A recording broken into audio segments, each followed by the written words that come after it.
warahmatullahi wabarakatuh.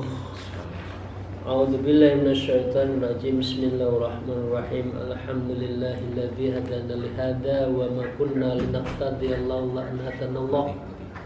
Asyhadu an la ilaha illallah wa la syarikalah wa asyhadu anna Muhammadan abduhu wa rasuluh la nabiyya ba'dah. A'udzubillahi minasyaitonirrajim. Bismillahirrahmanirrahim. Ya ayyuhalladzina amanu wabtaghu ilaihil wasilah wajahidu fi sabilihi la'allakum tuflihun. Amma ba'd. Para muridin, jamaah, Bapak Ibu sekalian, kolega kami, mari kita melanjutkan ngaji Qalbu di pagi hari ini. Terlebih dulu dengan bersyukur alhamdulillahirabbil alamin ala kulli halin wa ni'matin, dan senantiasa bersolawat Allahumma sholli ala sayyidina Muhammad wa ala alihi wa ashabihi. Para jamaah rahimakumullah, setelah kita bicara fasal yang kemarin menerangkan tentang at-taubat. At-taubatu hiya asasu jami'ul maqamat. Taubat itu adalah dasar kedudukan seseorang di sisi Allah. Kalau di dalam thariqah, makom-makomnya itu ada beberapa tingkatan. Tapi semua tingkatan itu harus dilalui melalui taubat dulu. Misalnya mandi taubat, sholat taubat, dan kullul lail, setiap malam kita juga sholat taubat. Karena apa? Karena itu dosa juga tidak pernah lepas dari kita. Karena itu kita harus melakukan tajdidut taubat, memperbaharui taubat dengan banyak istighfar, dengan banyak sholat taubat. Salah satu kemarin yang kita bahas dari istighfar yang terbaik adalah Rabbighfirli wa tub alayya innaka antat tawwabur rahim. Nah, mari kita lanjutkan topik lain. Wa qala al-mu'allif fi hadzal kitab wa nawbima bi ulumiha fit tarain amin ya rabbal alamin. Wa 'alaika bil iktsari minar raja' wal khauf.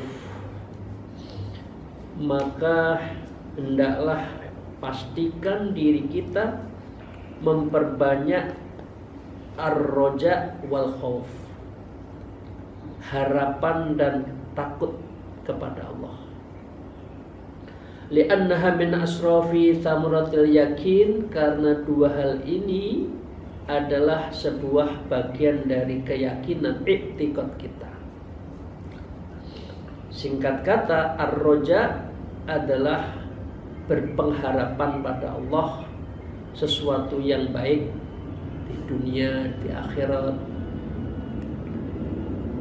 Sedangkan khauf adalah ketakutan kita akan siksa Allah, neraka, shiratal mustaqim, mahsyar, azab, munkar, nakir, dan sebagainya. Nah, semuanya itu ketentuan yang authority, the full authority-nya itu ada di Allah. Karena itu roja dan khauf adalah dari i'tiqad. Kalaupun kita berhasil bukan karena upaya kita, itu hanya semata-mata ikhtiar kita. Tapi yang menentukan qadha-nya itu, qadarnya itu adalah Allah. Begitu juga kalau kita belum berhasil, bukan berarti Allah tidak menyukai kita, tetapi ini bagian dari proses. Karena itu manusia menurut Allah, Rasulullah, dan para ulama salafus salaf mengatakan harus seimbang antara roja dan khauf. Waqad wasafallahu bihima ibadahu, dan sungguh Allah telah mensifatkan kedua hal itu adalah harus bihima ibadihi, harus ada di dalam setiap hamba Allah as-sabiqin, yang selalu terdepan dalam hal melakukan atau berbuat kebajikan. Faqala wa asdaqul qailin, dan Allah berfirman, Allah lah yang asdaqul qailin, ucapannya yang paling dan tidak akan pernah salah, paling benar.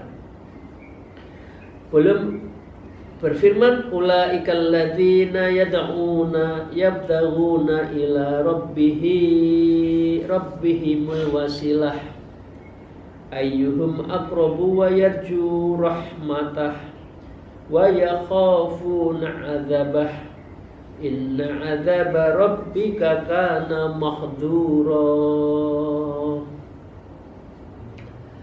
Ulaikal ladzina yad'un, orang-orang mereka itu selalu menyeru, ya, yabtaghuna ila rabbihim wasilah, selalu mencari, yabtaghu ila rabbihim, kepada Allahnya itu al-wasilah, yaitu wasilah. Karena itu ayatnya mirip yang saya baca tadi, wabtaghu ilahil wasilah wajahidu fisabilihi la'allakum tuflihun, mirip. Nah, wasilah disinilah jalan menuju Allah, jalan untuk memiliki pegangan Allah, dan itu bisa diartikan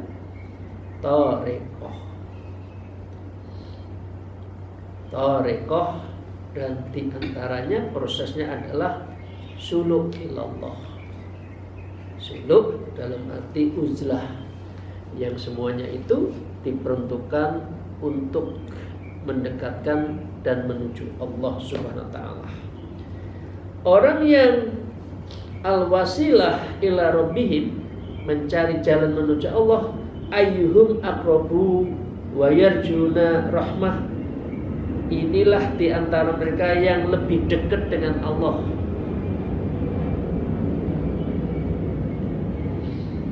Jadi orang yang bertarekoh insya Allah lebih dekat dengan Allah, karena hidupnya terukur day to day, hour per hour, menit per menit, tidak lepas dengan sebutan Allah, Allah, Allah fi kulli nafsin.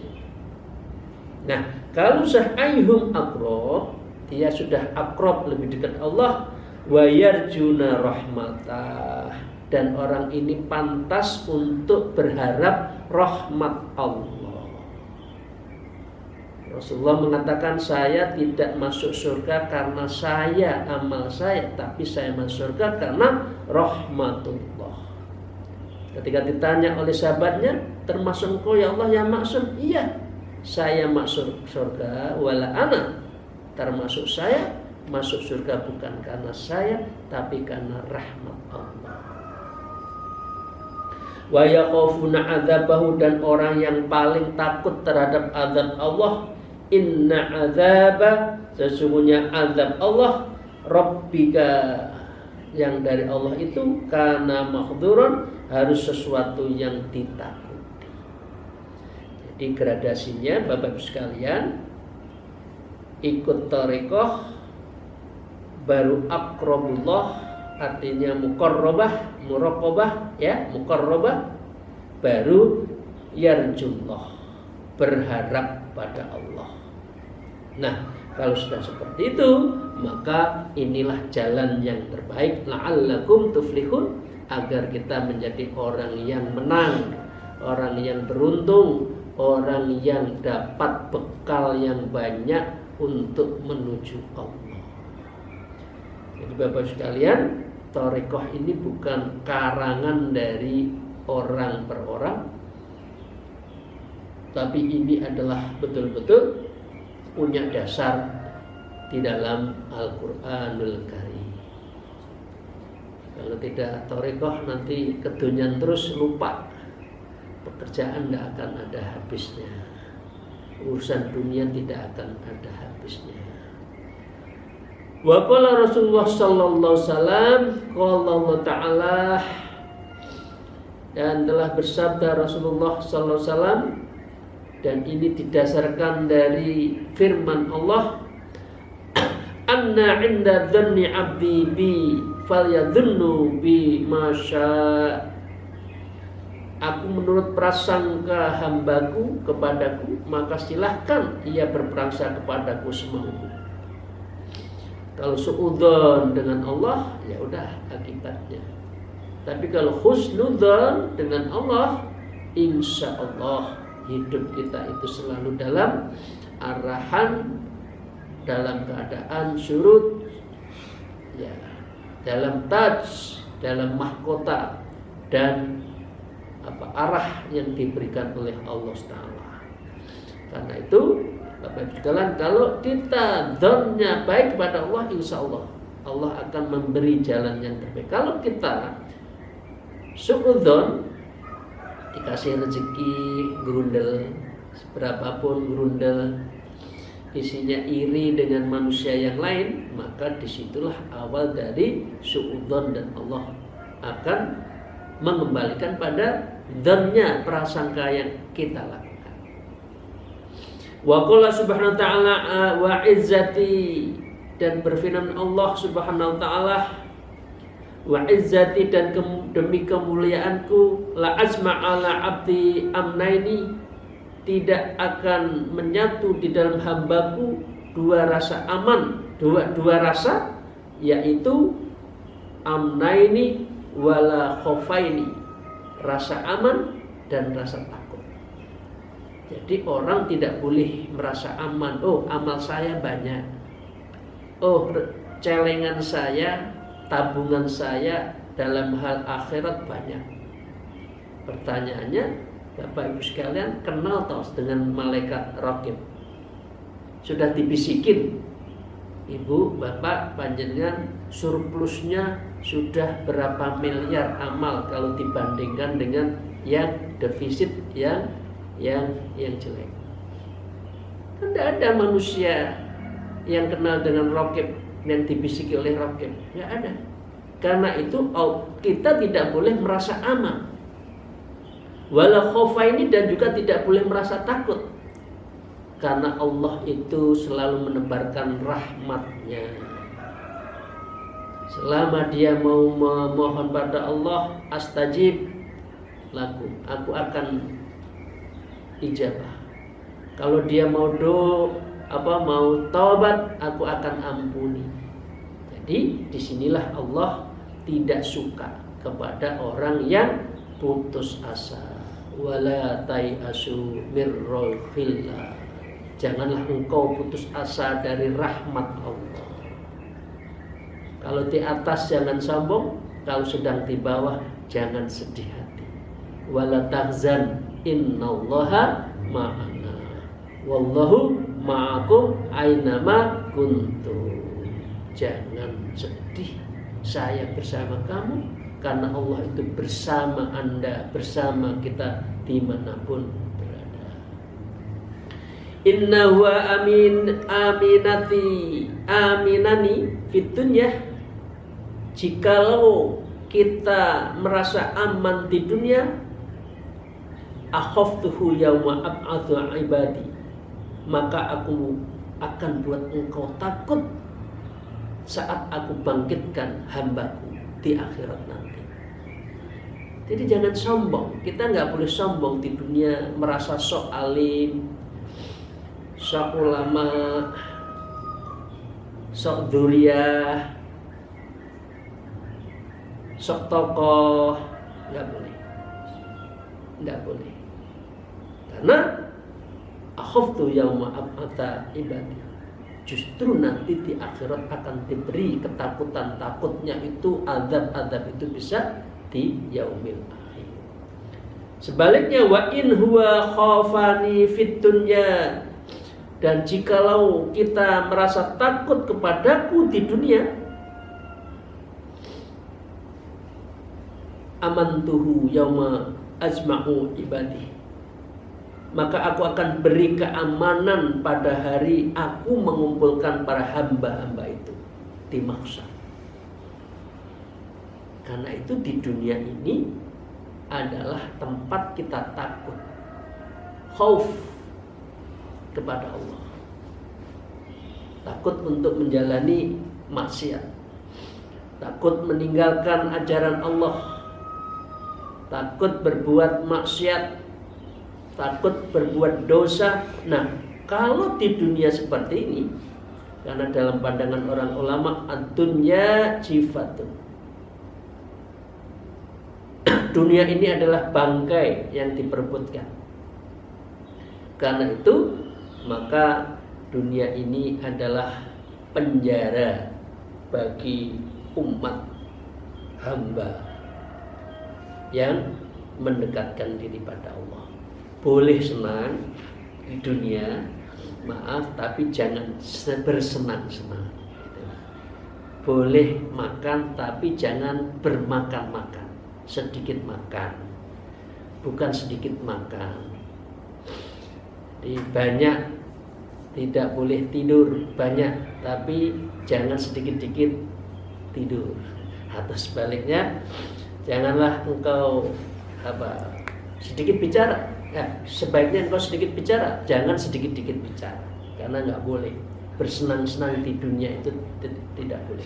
Walaupun la'ibun walahwun, senda gurau, tapi ini semua adalah mazra'atul akhirah, tempat untuk menanam yang kita harus petik di yaumil akhir.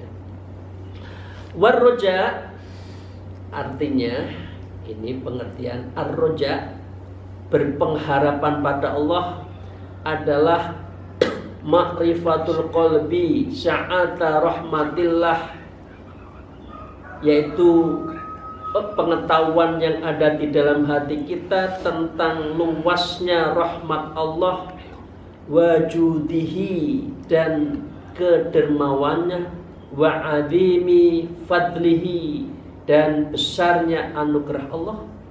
Fadlillah, Bapak Ibu jenengan tiap malam alhamdulillah masih rutin ya menjalankan sholat lil fadlillah ya, wa ihsanihi, dan juga kebaikan-kebaikan Allah, wa jamili wa'dihi, dan juga keindahan janji-janji Allah.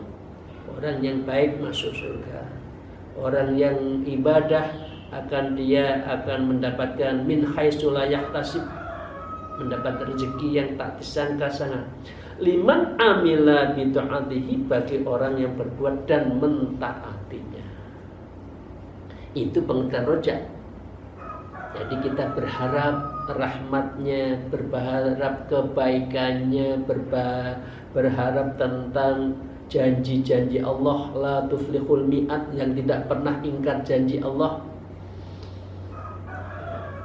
Kalau manusia kan gampang ingkar janji, kalau Allah tidak. Ya, Bapak sekalian.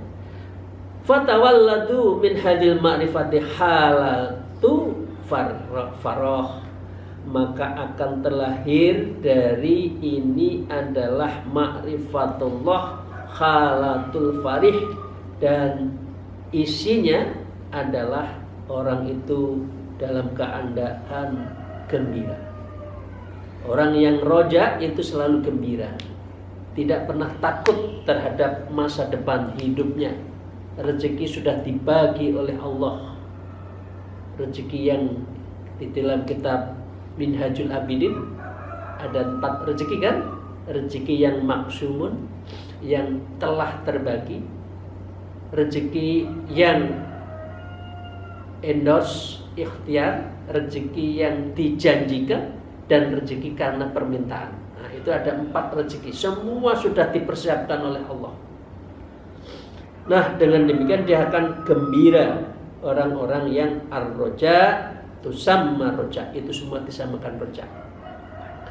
Wa thamratahu maksudun minhu kasratul musara'ati fil khairat, dan orang yang roja adalah orang yang kasratul maksudatu minhu kasratul musara'ah, orang segera menjergakan amal fil khairati, dalam hal kebaikan. Jadi orang yang roja itu berarti orang segera. Wasyari'u ila maghfirah, orang yang segera menjemput maghfirah Allah. Orang yang segera khotroh fil qalbi, orang yang segera melakukan khotroh fil qalbi, yang baik di hati. Oh, saya ingin, maaf dengan segala hormat, saya ingin suluk, ingin thariqah, tidak ditunda-tunda. Itu namanya adalah ar-roja. Tapi punya pengharapan, menunda pengharapan, itu sama saja bohong. Itu sama saja kadzab. Itu Bapak sekalian. Kalau udah ada kerentek yang baik, bismillah. Saya tinggalkan yang lain untuk sementara. Saya akan mendekatkan diri Allah melalui thariqah, melalui kaifiat dan juga aurat-aurat yang terstruktur dan sistematis. Wasidatul mukhafadhi ala ta'at, dan sangat keras memelihara dalam hal ketaatan kepada Allah. Itu adalah orang yang roja. Fa inna ta'at hiya sabilul musilatu ila ridwanillahi wa jannatihi. Ini sangat baik motonya. Fa inna ta'at, maka sesungguhnya ta'at, hiya asabilu, ada sebuah jalan, musilatun, penghubung, ila ridwanillahi wa jannatih, yaitu menuju keridhaan Allah dan surganya. Tidak mungkin masuk surga dan mendapatkan ridha Allah kalau tidak taat. Karena itu at-ta'atu ya sabilul musilatu ila ridwanillahi wa jannatih. Wa ammal khauf, sekarang kita bicara khauf. Tadi kan roja, sekarang khauf. Wa ammal khauf, adapun khauf artinya takut kepada Allah.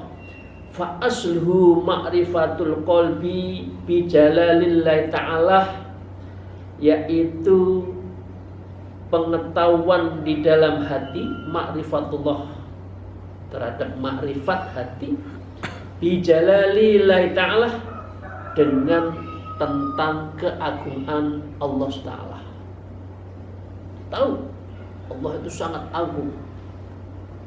Tidak bisa Allah itu dikelabui, gak bisa. Karena Allah itu karena Allah itu satu qahar wa qahrihi. Allah itu maha pemaksa, azabnya pedih.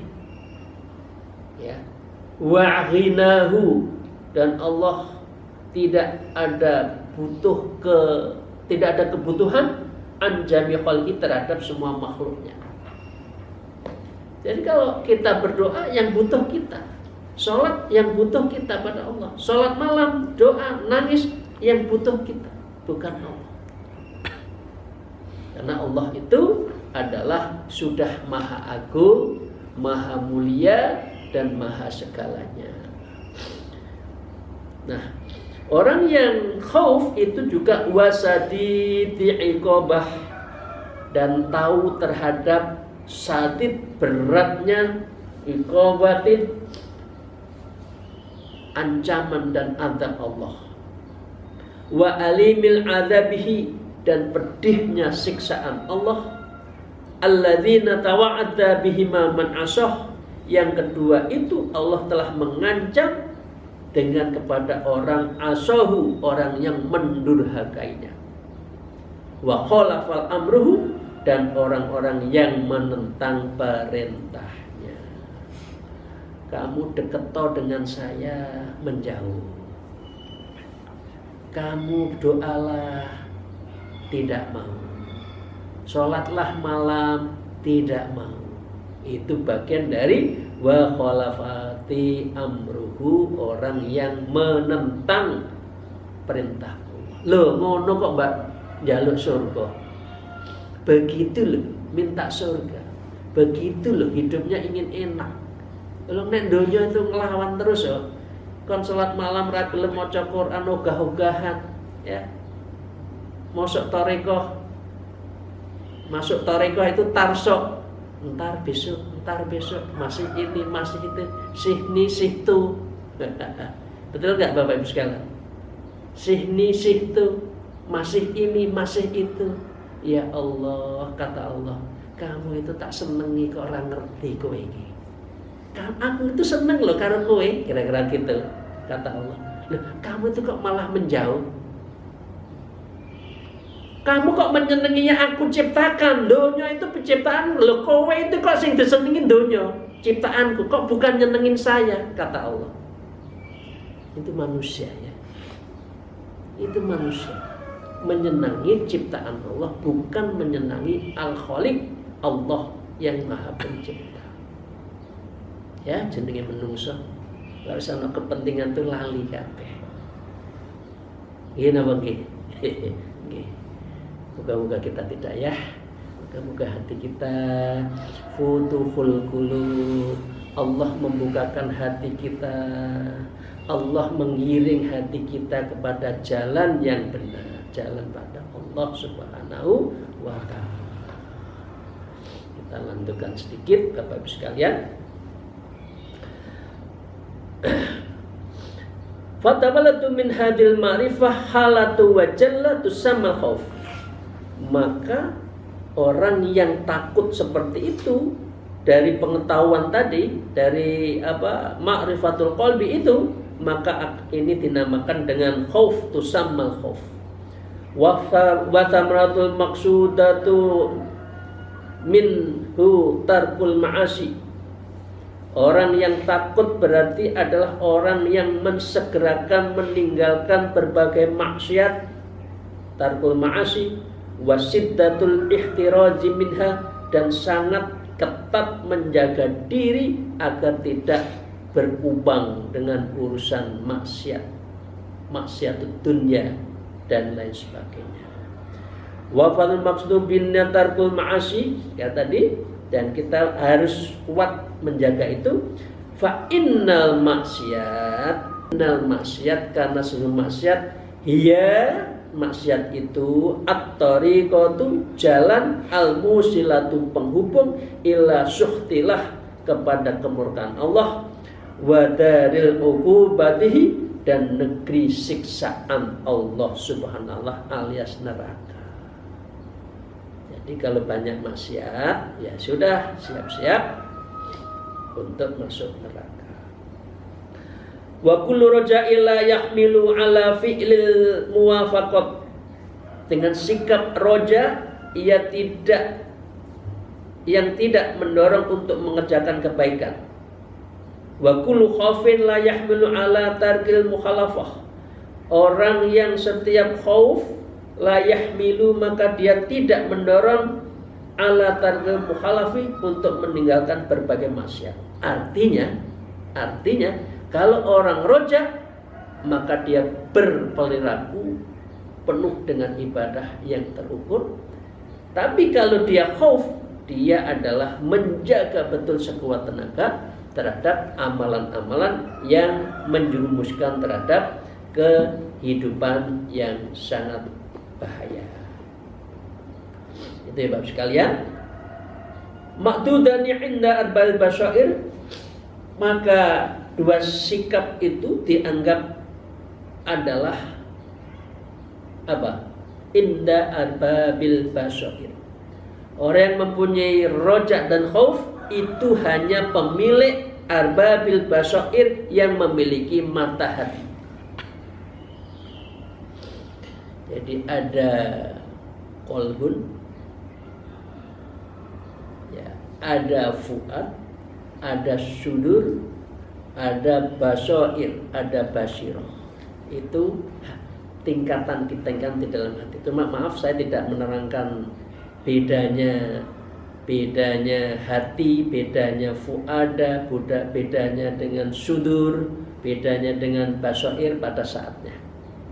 Nah, artinya orang yang basirahnya kuat adalah yang kuat dua hal tadi, roja wal khauf.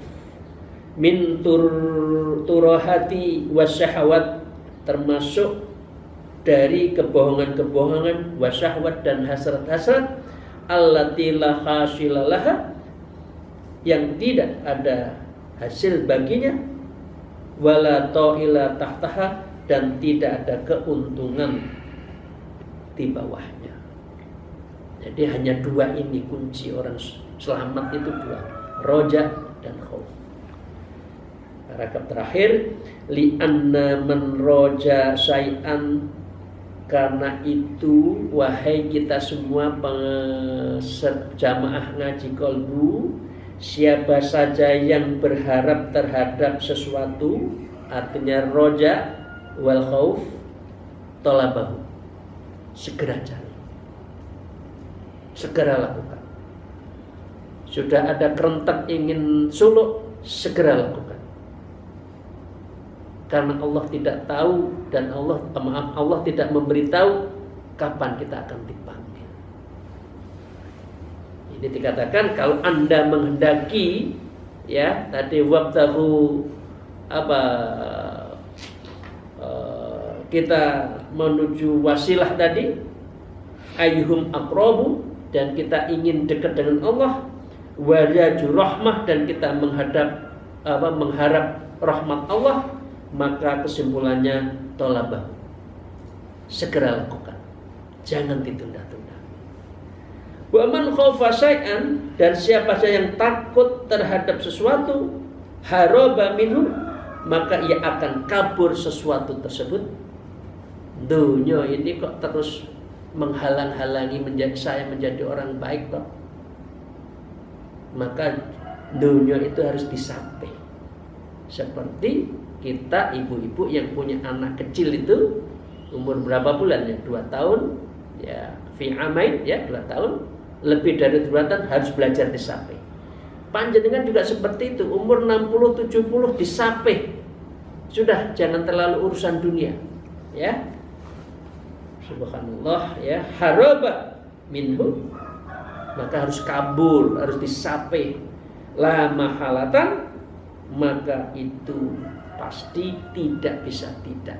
Ini bahasanya itu sangat keras. La mahalatan, pasti tidak boleh tidak. Kalau ingin pada Allah, ya terus roja dan khauf. Kalau ingin dekat dengan Allah, hanya punya bekal, cara untuk mendekatkan diri Allah. Cara mendekatkan diri pada Allah adalah itu namanya thariqah, dan thariqah itu adalah wasilah, dan wasilah itu perintahnya adalah wabtahu, goleono, carilah. Jadi ini ada amr, fiilnya fiil amr, suruh mencari, jangan diam. Demikian Bapak Ibu sekalian, mohon maaf atas segala kekurangan saya. Ya, moga-moga apa yang kita kaji lebih bisa mendorong, mendekatkan diri kita kepada Allah Subhanahu wa taala, dan kita lebih kuat untuk ngerekso, menjaga diri kita dari ma'asyi wad dzunub, maksiat dan dosa-dosa kita di dunia. Mohon maaf, matur suwun, terima kasih, alafu minkum, wallahul muwafiq ila aqwamit thariq. Assalamualaikum warahmatullahi wabarakatuh.